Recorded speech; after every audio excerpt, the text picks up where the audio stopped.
Justamente en esta coyuntura, donde se nos ha pedido ir explicando algunos de los momentos más difíciles que constatamos se vienen dando en la difícil coyuntura, en la difícil cobertura nacional. Nos encontramos con un dato que no es menor. Nos encontramos con una crisis ministerial donde por primera vez, hasta donde recuerdo en la historia, un presidente es públicamente desairado, por no decir humillado, en un incidente donde se acuerdan ciertas cosas y el presidente a callar y a aguantar. Ahora, porque esto, cuando surge la idea del ministro, el ministro es alguien que lo que va es tratar de controlar a un presidente poderoso. Nadie confiaba después de las diferentes guerras de independencia en el del costado, cuando salieron los libertadores, que eran los que pelearon la batalla y todos querían ser capitanes, el que era capitán y quería ser coronel y todos querían llegar a generales. Entonces, en esa lógica, pues vamos a ponerles un ministro que administre la confianza, pero qué gracioso, el ministro lo nombro yo. Entonces, si el ministro no me quiere dar la confianza, deja de ser ministro. El ministro es un subordinado. Pero cuando ese presidencialismo fuerte va teniendo cada vez más, y justamente este es el corolario de 10 años, una década que se está jugando con esto, cuando ya se deja de tener la mayoría parlamentaria, congresal, y el Congreso es solamente uno, no son, entonces, y tiene cada vez más poder, más poder, más poder, y la presidenta no tiene ni siquiera bancada, entonces el presidente, la presidenta no cuentan.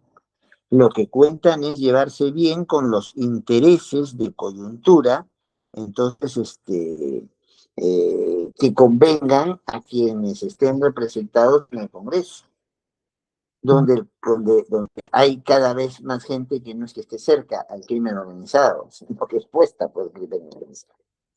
Entonces, ¿qué ha pasado en este detalle? Es cierto, cualquier profesor de Derecho Administrativo, Derecho Constitucional, profesor de Derecho Administrativo, me de acordar, te lo diría. Quien firma los contratos de este tipo por especialidad, por tiempo, no es entonces un contrato, por ejemplo, para comprar aviones FAB, sean 12, sean 24, estén enteros, como dicen algunos, o estén caducos, como dicen otros, pues esa gestión no la hace el presidente, no firma el contrato del presidente, pero lo que no puede pasar es que el presidente no esté informado y que todo esto se haga absolutamente a espaldas del presidente. ¿Qué es lo que ha ocurrido acá? Entonces, esto es surrealista, pero es lo que ha ocurrido y me ciño a las declaraciones que hoy día han salido publicadas por el mismo Balcázar y en un semanario muy conocido dentro de nuestro país. Hace muchos años, los Estados Unidos quieren recuperar papel militar, sobre todo con el ingreso de la administración Trump. Había 14 años de negociación para poder renovar nuestra flota. Había que renovarla. Pero claro, los norteamericanos no querían que la renovaran con cualquiera. No queríamos que tuviéramos un patrón de neutralidad. Queríamos que algo que realmente los militares, entonces los marinos, los aviadores, las Fuerzas Armadas, y por decirlo de costado, las fuerzas policiales, pues tengan un patrón de dependencia, que quiere decir, alguien me pone las armas, alguien me pone el entrenamiento, alguien me pone todo. ¿Ya? Entonces, en eso, ya acordado, el presidente, son 3.500 millones de dólares que está ahí de por medio, el presidente no cuenta. La negociación la hacen el entonces ministro de Relaciones Exteriores y el entonces ministro de Defensa. ¿Qué hace? Al presidente le hacen firmar unos papeles, entre tantos papeles que se le ponen, y donde habilita las fases de un contrato administrativo. O sea, termina encargando todo sin saber que está encargando todo. Bueno, estas cosas suelen encargarse porque un político no suele saber de lo que es negociación de armas. El problema es otro. El problema es que a la mitad del camino el, el, le entra temor, ya sea por llamada de su amigo que está en la clandestinidad, ¿ya? O le entra temor porque es un presidente de salida y está ofreciendo una operación muy grande que compromete tanto económica como políticamente al país, y dice, hasta aquí nomás, llegamos al nuevo. Pero ese es justamente el corolario de la situación que vivimos. De haber partido de un escenario, de una presidencia, de un presidencialismo que tiene una lógica de presidente fuerte, eso se quiebra cuando el presidente pierde mayoría congresal y cuando no, y sobre todo cuando no tiene bancada. Y sobre todo cuando ni siquiera es presidente en rigor, es un encargado de la presidencia, porque la correlación de turno del Congreso le dio el sitio. Acá lo que ha pasado es crónica de un razonamiento anunciado. Los norteamericanos estaban presionando y mucho, han puesto un embajador político, ya no un embajador técnico, y quieren sus aviones. Y quieren sus aviones acá, ¿ya? Porque el patrón militar se depende de acá, ¿ya? Entonces ya no tengamos cobertura china, ya no tengamos cobertura rusa, sino que cuando necesitemos esos aviones pueden ser mejorados, esa gente puede ser capacitada y esa gente va a ser capacitada o esos aviones van a ser mejorados con cobertura con los norteamericanos. Por cuestión ideológica, por cuestión práctica, por lo que fuera, entonces Balcázar ya no quiere ir para adelante. Pero ¿qué pasa? Es tan poco el poder que le han dejado a la presidencia de la República en los hechos, con un Congreso que maneja el país, ¿ya? Una correlación del Congreso donde pone las condiciones y saca a gente que les es incómoda en las instituciones. Creo que ejemplos tenemos muchos como para mencionar.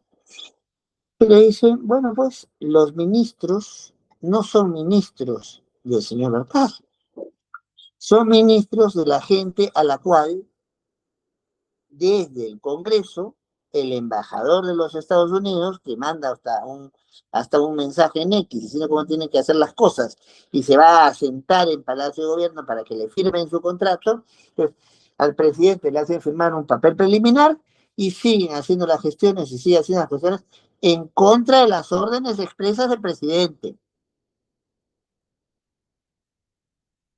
¿Ya? O llevándole documentos diciendo esto es para ampliar una cobertura y no, se amplía, es para justamente seguir con el operativo de los aviones. Balcázar dice que creía que le estaban haciendo otro documento, los dos dicen que es un mentiroso. El problema no es quién tiene la razón. El problema de esta crisis ministerial es que demuestra cómo la figura del presidente o la presidenta de la República, siendo un esquema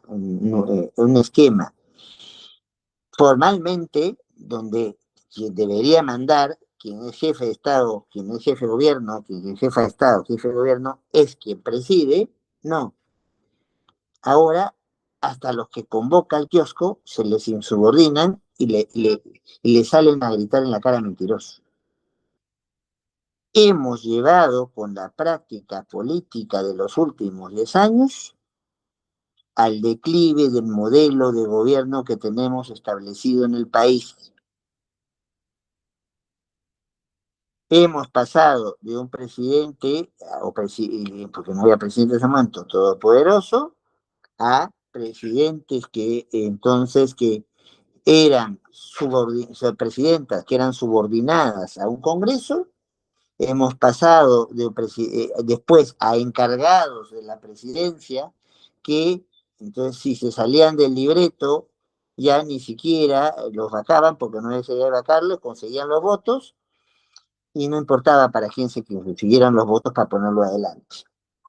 Y si a ese que he puesto adelante no está dispuesto a hacer negociaciones que me está pidiendo el embajador norteamericano, pues hago las negociaciones y el presidente me importa 4 pepinos.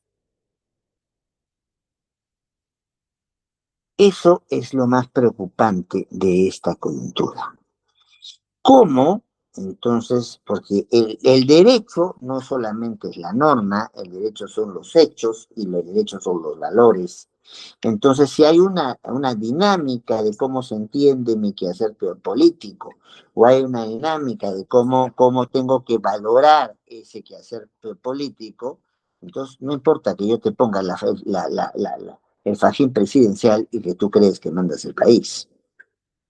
Cualquiera puede hacer lo que dé la gana en tu propia cara y como la cosa va a más, hasta incluso insultándote. Esa es la gravedad de la crisis. Si no respetamos consensos básicos, compromisos sostenidos con el tiempo, cuestiones que sean de políticas públicas, algunas con una lógica de estabilidad en el quehacer, importando que llegue el partido X, Y o Z, y procesamos ciertas diferencias que siempre van a existir en el quehacer de la política de cualquier país del mundo. Entonces, ¿qué pasa? Esto se convierte en un espacio de intereses. Y el interés económicamente más poderoso o políticamente más poderoso manda. Llámete tú presidente de la República, presidente del Congreso o Papa León XIV. Pues a ese nivel de crisis estamos, en un Estado que ya tiene una estructura falente de cuadros, en un Estado donde el que piensa distinto es un enemigo y se le arrima de la vida política y de la vida en términos generales de la peor manera. Entonces, si un presidente le entran dudas, se juega a no tener la mínima cortesía con quien te llevó al cargo, por lo menos teóricamente, y le quitas el apoyo, hace gestiones a sus espaldas y todavía le dices públicamente que es mentiroso. Si no ponemos a manifestaciones como estas ajustes, pues el control de este país va para cualquiera. Y cuando digo cualquiera, lo digo en el término más despectivo, dice cualquiera. Quien tenga el dinero, quien tenga el poder, quien tenga las ganas, quien tenga la ambición, se pone delante. Y eso es precisamente la negación del esfuerzo de un Estado constitucional y democrático, donde las cosas, el poder se reparte, las cosas se consensúan y los derechos se respetan. Si algo ha sido evidentemente en esta coyuntura es, sí, yo tengo un presidente, hay cosas que no tiene que hacer, pero no he tenido el mínimo respeto de consultarle que he seguido avanzando cosas.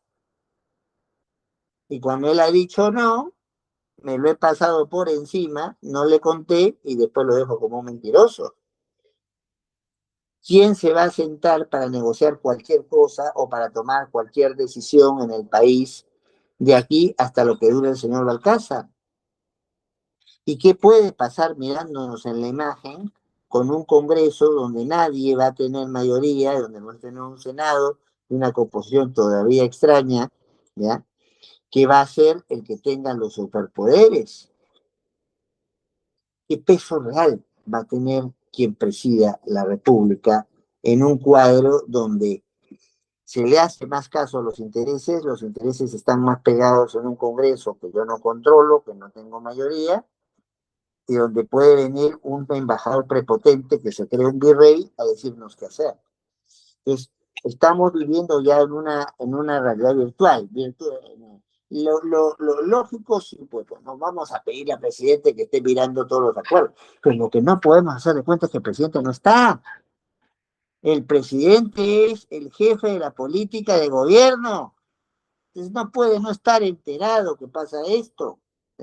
Por eso la gravedad de esta crisis ministerial. O sea, antes las crisis eran porque se desgastaba el gobierno en general, algún ministerio en particular, y tenía yo que refrescar. No, ahora el que desgasto es al presidente de la República.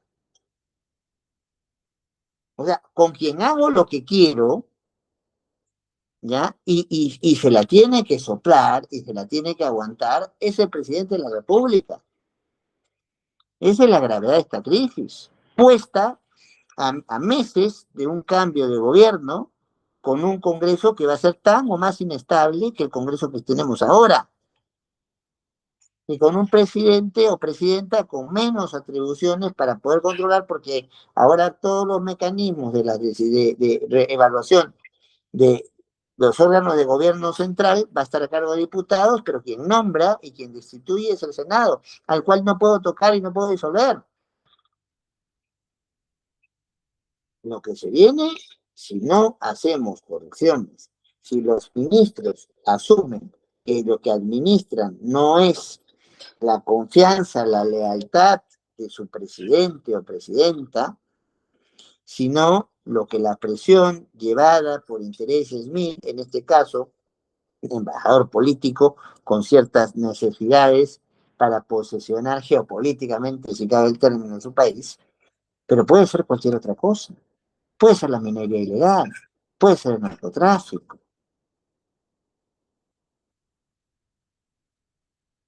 Creo que es entonces momento de mirar esta crisis, que para algunos ya está resuelta, ¿no? Ya hay nuevos ministros, estamos en semana de representación, pasan muchas cosas, el Congreso se puede olvidar, puede programar esto, o cae el acontecimiento de que, ven, falta tan poquito que ya no lo vamos a sacar a Balcázar, y Balcázar pues tiene una jubilación tranquila sin honores y con honores, y además por la edad no lo van a meter a Barbadillo por la norma que se ha aprobado. Entonces, tutti contenti, aparentemente, pero la estabilidad, la credibilidad, la integridad del Estado constitucional al cuerno. Porque si un ministro puede trabajar, o dos ministros pueden trabajar esto, tienen que trabajarlo ellos directamente, sí, pero a espaldas e incluso en contradicción con su propio presidente, entonces cualquiera puede hacer algo en contradicción de su propio presidente. Entonces, ¿quién preside el Perú? ¿Quién toma las decisiones más importantes? ¿Quién nosotros elijamos o quien tenga el control coyuntural por factores que alguna vez pueden ser santos y otras no tanto? Esta crisis ministerial da mucho que pensar, y para mí es el síntoma de lo que durante 10 años se ha venido incubando. Vamos a debilitar desde dentro la estructura que hemos planteado, con un Congreso que ya no, que es el que manda, pero manda en tanto intereses que le manden en esas coyunturales. Entonces allí la presidencia está pintada, o se le saca, ¿ya? O se alinea y se subordina. Y aún alineándose y subordinándose, cuando se desgasta mucho, igual se le saca. Muchas gracias por la oportunidad, y ojalá este breve pero sentido comentario les resulte de interés y de utilidad. Hasta siempre.